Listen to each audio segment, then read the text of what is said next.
السلام علیکم ورحمۃ اللہ وبرکاتہ۔ اس تفصیلی گفتگو میں یعنی اس ڈیپ ڈائیو میں ہم ایک بہت ہی اہم روحانی اور معاشرتی موضوع پر بات کرنے والے ہیں۔ جی بالکل، اور مجھے لگتا ہے یہ ایک ایسا موضوع ہے جو کسی نہ کسی طرح ہم سب کی زندگی سے جڑا ہوا ہے۔ ہاں ہاں ایگزیکٹلی۔ اصل میں جو حضرت مرزا طاہر احمد صاحب رحمۃ اللہ نے بیان فرمایا نا، ہم اس کا ایک بہت ہی خوبصورت ترین خلاصہ یہاں پیش کریں گے۔ انہوں نے قرآن کریم کی ایک بڑی مشہور دعا ہے، رب ارحمہما کما ربیانی صغیرہ، اس کے پس منظر میں کچھ ایسے گہرے نکات بیان کیے ہیں جو سن کر انسان دنگ رہ جاتا ہے۔ اچھا، یعنی لوگ عموماً اس دعا کو بس چند الفاظ سمجھ کر نماز میں پڑھ لیتے ہیں، پر حقیقت میں دیکھا جائے تو اس کے اندر بچوں کی نفسیات، والدین کی مشترکہ ذمہ داریاں اور یہاں تک کہ جنریشن گیپ کا پورا فلسفہ چھپا ہوا ہے۔ صحیح بات ہے۔ تو آئیے اس ویڈیو میں جو بیان دیا گیا ہے وہ اچھے سے سارا بیان کر دیں اس ڈیپ ڈائیو کے ذریعے، اور دیکھیں سب سے پہلی چیز جو مجھے بہت حیران کرتی ہے وہ یہ ہے کہ قرآن میں اس دعا کو اور والدین کے ساتھ حسن سلوک کے حکم کو نا سیدھا توحید کے بعد رکھا گیا ہے۔ یعنی خدا کی عبادت کرو اور فوراً بعد والدین کی بات۔ جی ہاں، یہ ایک بہت اہم پوائنٹ ہے۔ اصل میں یہ توحید کا ایک تسلسل ہے۔ دیکھیں، خدا تو اس پوری کائنات کا خالق ہے نا، لیکن اس دنیا میں انسان کو وجود میں لانے کا جو مادی ذریعہ ہے وہ اس کے والدین ہیں۔ بالکل۔ تو اگر ایک انسان اپنے ان محسنوں کی قدر نہیں کر سکتا جنہیں وہ اپنی آنکھوں سے دیکھ رہا ہے، جن کی محنت کا وہ خود گواہ ہے، تو وہ اس اندیکھے خدا کا شکر کیسے ادا کرے گا؟ صحیح، مطلب جسے سامنے دیکھ کر احسان یاد نہیں آ رہا، وہ خدا کا شکر کیا ادا کرے گا؟ ایگزیکٹلی۔ اسی لیے توحید کے فوراً بعد اگر کوئی سب سے بڑا درجہ ہے تو وہ والدین کے ساتھ نیکی کا ہے۔ اور اسی تسلسل میں ایک بڑا نازک سا پہلو بیان ہوا ہے کہ جب والدین بڑھاپے کو پہنچ جائیں تو انہیں اف تک نہ کہو۔ اچھا، یہ اف والی بات پہ نا مجھے ہمیشہ ایک الجھن ہوتی تھی۔ مطلب اف کوئی گالی تو نہیں ہے نا؟ جی نہیں، بالکل نہیں۔ نہ ہی یہ کوئی بدتمیزی ہے، نہ جھگڑا ہے، یہ تو بس ایک عام سا رد عمل ہے۔ مطلب بندہ دفتر سے تھک کر آیا ہے، اس نے اف کہہ دیا، تو اس پر اتنی سختی کیوں ہے؟ دیکھیں، اس سختی کے پیچھے نا بڑھاپے کی ایک پوری نفسیات انوالو ہے۔ جب انسان بوڑھا ہوتا ہے تو صرف اس کے جسم کے اعضاء ہی کمزور نہیں ہوتے، بلکہ اس کی جو جذباتی حالت ہوتی ہے نا، وہ بالکل بچوں جیسی حساس ہو جاتی ہے۔ اچھا، یعنی وہ ریورس سائیکالوجی والی بات۔ ہاں ہاں، رول ریورسل کہہ لیں اسے۔ جب والدین کو لگتا ہے کہ وہ اب دوسروں کے محتاج ہیں، انہیں ٹھیک سے نظر نہیں آ رہا یا چل نہیں سکتے، تو ان کے اندر ایک شدید قسم کا عدم تحفظ یعنی انسیکیورٹی پیدا ہو جاتی ہے۔ صحیح۔ جو ماں باپ کبھی بچے کی ہر ضد کو ہنس کر برداشت کرتے تھے نا، اب وہ اسی بات پر چڑھنے لگتے ہیں کہ ان کی اولاد تو اب اپنی ہی بیوی بچوں میں مگن ہے۔ مطلب انہیں لگتا ہے کہ اب ہماری اہمیت نہیں رہی۔ بالکل، اور ایسی حساس حالات میں اگر بچہ بھلے ہی تھکاوٹ سے ایک ہلکی سی اف بھی کر دے نا، تو وہ ان بوڑھے والدین کے دل پر ہتھوڑے کی طرح لگتی ہے۔ ان کا وہم انہیں کہتا ہے کہ ہم اب ان کے لیے بوجھ بن گئے ہیں۔ اوہو، یہ تو مطلب یہ تو بالکل وقت کا پہیہ گھوم جانے والی حالت ہے۔ ایک وقت میں بچہ پوری طرح محتاج تھا اور والدین برداشت کر رہے تھے، بالکل۔ اور اب والدین بچے بن چکے ہیں۔ جی، اور اسی نفسیاتی الٹ پھیر کی وجہ سے تو قرآن کہتا ہے کہ تم اپنی تھکاوٹ کا اظہار ایک سانس سے بھی ان تک نہ پہنچنے دو، تاکہ ان کا وہ احساس تحفظ ٹوٹنے نہ پائے۔ صحیح۔ اچھا، ایک اور چیز یہاں آتی ہے۔ قرآن نے فرض کا لفظ استعمال نہیں کیا، بلکہ احسان کا لفظ استعمال کیا ہے۔ دیکھیں، آج کے مہنگائی کے دور میں ایک عام انسان اگر اپنے ماں باپ کا میڈیکل بل دے رہا ہے، ان کو اچھا کھانا دے رہا ہے، تو کیا اس نے فرض پورا نہیں کر دیا؟ یہ احسان کیا چیز ہے پھر؟ دیکھیں، یہی تو مسئلہ ہے۔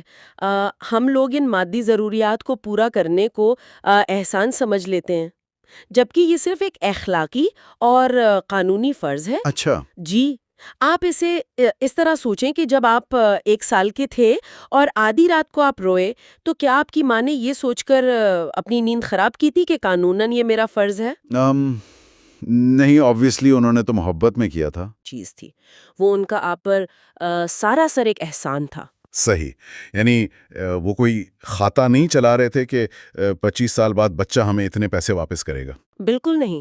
اور قرآن کا ایک اٹل اصول ہے کہ کیا احسان کا بدلہ احسان کے سوا کچھ اور ہو سکتا ہے؟ ہم، نہیں نا۔ جی ہاں، تو جب انسان اس منزل پر پہنچ کر یہ سمجھتا ہے کہ میں چاہے اپنی ساری دولت بھی لگا دوں، میں ان بے خواب راتوں کا قرض اتار ہی نہیں سکتا، تو وہ اندر سے ٹوٹ کر انتہائی عاجز ہو جاتا ہے۔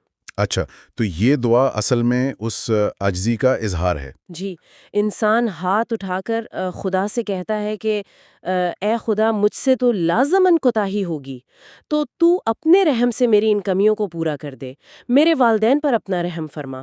سبحان اللہ! یہ تو سچ میں روح کو چھو لینے والی بات ہے۔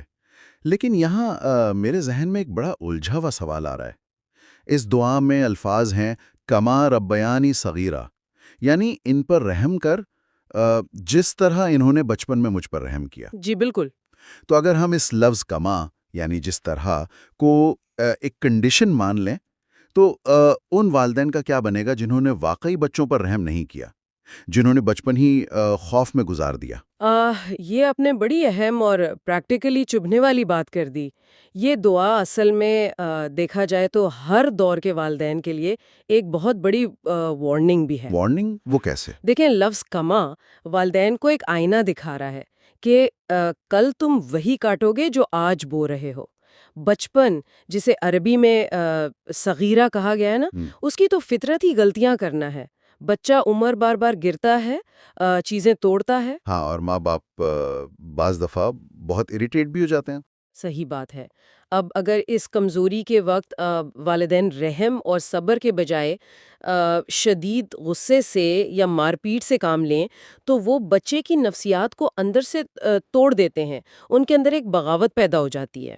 اچھا، یعنی جو آج کل ہم دیکھتے ہیں ماں باپ بچے کو مہنگے اسکول بھیج کر یا مہنگے فون دے کر سوچتے ہیں پرورش ہو گئی اور خود اپنے کریئر میں مگن رہتے ہیں۔ ایگزیکٹلی وہ بچے کو اپنا وقت اور رحم نہیں دیتے، بس اسے دنیا کے حوالے کر دیتے ہیں، اور اس سب کا نقصان آخر میں والدین خود اٹھاتے ہیں، کیونکہ جب وہ بوڑھے ہوتے ہیں تو ان کی اولاد کے دلوں میں فطری طور پر وہ نرم دلی اور رحم پیدا ہی نہیں ہوتا۔ یعنی اس دعا کا حقدار بننے کے لیے بچپن میں وہ رحم کرنا لازمی تھا۔ تو کیا ہم کہہ سکتے ہیں کہ جسے آج کل جنریشن گیپ کہا جاتا ہے، اس کی بنیاد بھی یہی ہے؟ یہ اسی بچپن کی بے توجہی کا نتیجہ ہے۔ صحیح۔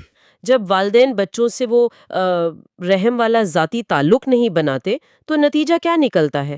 جب بچے بڑے ہوتے ہیں تو وہ بوڑھے ماں باپ کو اولڈ ایج ہومز میں چھوڑ آتے ہیں۔ اللہ معاف کرے، لیکن یہ مغربی معاشروں میں تو عام نظر آ رہا ہے۔ جی، یہاں مولانا رومی کے اس مشہور شعر کا حوالہ بالکل فٹ بیٹھتا ہے کہ گندم از گندم بروید جوز جو، یعنی گندم بو گے تو گندم ہی اگے گی، اور جو بو گے تو جو ہی۔ اگر بچپن میں رحمت بوئی ہے تو بڑھاپے میں اولاد خود بخود نرم رہے گی۔ صحیح بات ہے، لیکن یہاں ایک چیز مجھے ابھی تک ٹھیک سے کنیکٹ ہوتی ہوئی محسوس نہیں ہو رہی، وہ یہ کہ اس خاندان کے بکھراؤ کا توحید سے کیا تعلق ہے جو ہم نے شروع میں جوڑا تھا؟ اچھا، اسے تھوڑا براڈ لیول پر سوچیں۔ معاشرے کی وحدت توحید کے ساتھ بہت گہرا تعلق رکھتی ہے۔ دیکھیں، خدا کو اپنے پیدا کیے ہوئے معاشرے میں اختلاف یا بکھراؤ بالکل پسند نہیں ہے۔ اچھا، جب ایک خاندان اندر سے ٹوٹتا ہے، جب نسلوں کے درمیان یہ جنریشن گیپ آ جاتا ہے، تو پورا معاشرہ پرا پرا ہو جاتا ہے۔ وہاں محبت کے بجائے خود غرضی آ جاتی ہے، اور ایک ایسا خود غرض اور ٹوٹا ہوا معاشرہ ایک خدا کے تصور کو کیسے دکھا سکتا ہے؟ یعنی توحید پر یقین رکھنے والے معاشرے میں تو نسلوں کا یہ فاصلہ ہونا ہی نہیں چاہیے، خاندان کا جڑا ہونا ہی توحید کی عملی شکل ہے۔ بالکل صحیح سمجھے آپ۔ اب اسی تربیت کو بہترین طریقے سے کرنے کے لیے قرآن نے ایک ایسی ویژول انالوجی یعنی بصری مثال دی ہے جو حیران کن ہے۔ اچھا، قرآن کہتا ہے والدین کے سامنے نرمی کے پر بچھا دو، پر یعنی پرندوں کی طرح۔ جی ہاں، اور پرندوں کی دنیا میں ایک بڑی خاص بات ہوتی ہے۔ اگر آپ غور کریں تو نر اور مادہ یعنی ماں اور باپ دونوں مل کر بچوں کی پرورش کرتے ہیں۔ ہاں بالکل، گھونسلہ بنانے سے لے کر بچوں کو اڑنا سکھانے تک دونوں ساتھ ہوتے ہیں۔ ایگزیکٹلی، اور اسے آج کی زبان میں کو پیرنٹنگ کہا جاتا ہے۔ لیکن ہمارے آج کے اور یہاں تک کہ روایتی معاشروں میں بھی سب سے بڑی خرابی آ گئی ہے کہ باپ سمجھتا ہے میرا فرض صرف پیسے کمانا ہے۔ صحیح، اور باقی پوری پرورش، بچے کا بولنا چلنا، اس کے مسائل سب ماں پر چھوڑ دیے جاتے ہیں۔ اور یہی چیز گڑبڑ کرتی ہے۔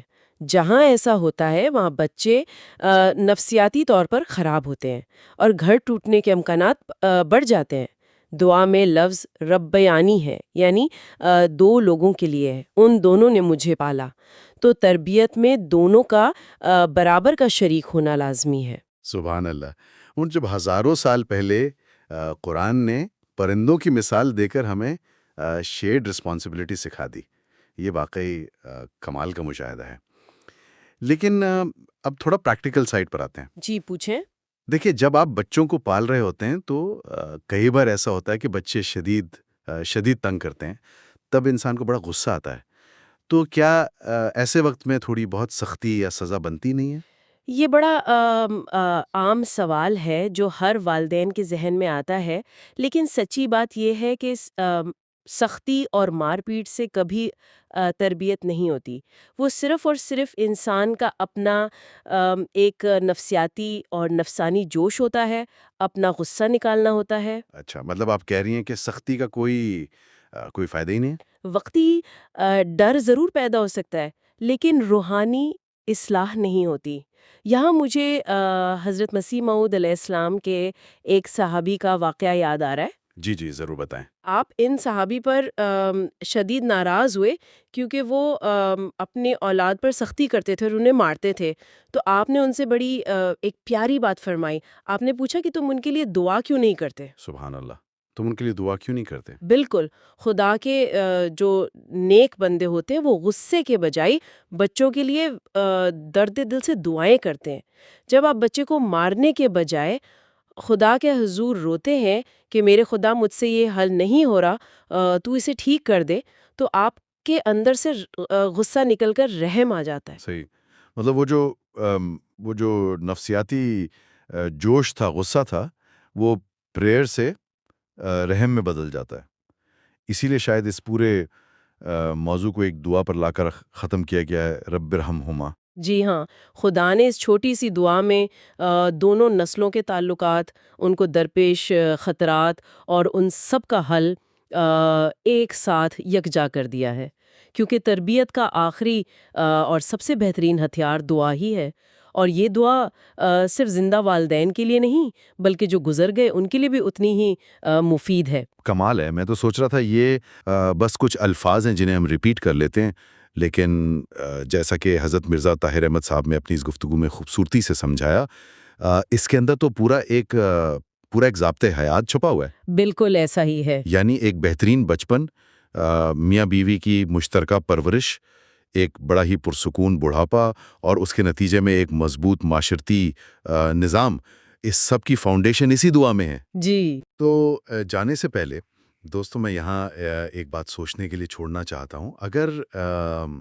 اگر ہمارے آج کے رویے یہ طے کر رہے ہیں کہ آج سے 30 یا 40 سال بعد ہماری اگلی نسل ہمارے ساتھ کیسا سلوک کرے گی، تو کیا ہم آج اپنے بچوں کے ذہنوں میں کوئی ایسا رحم کا بینک اکاؤنٹ کھول رہے ہیں جس میں کل کو ہمیں سکون کا منافع مل سکے، یا ہم بس صرف فرض پورے کرنے والی ایک مشین بن کر اپنا یہ انمول وقت ضائع کر رہے ہیں؟ اس بات پر غور ضرور کیجیے گا۔ آج کی یہ اس ڈیپ ڈائیو میں بس اتنا ہی۔ خدا حافظ۔ اللہ حافظ۔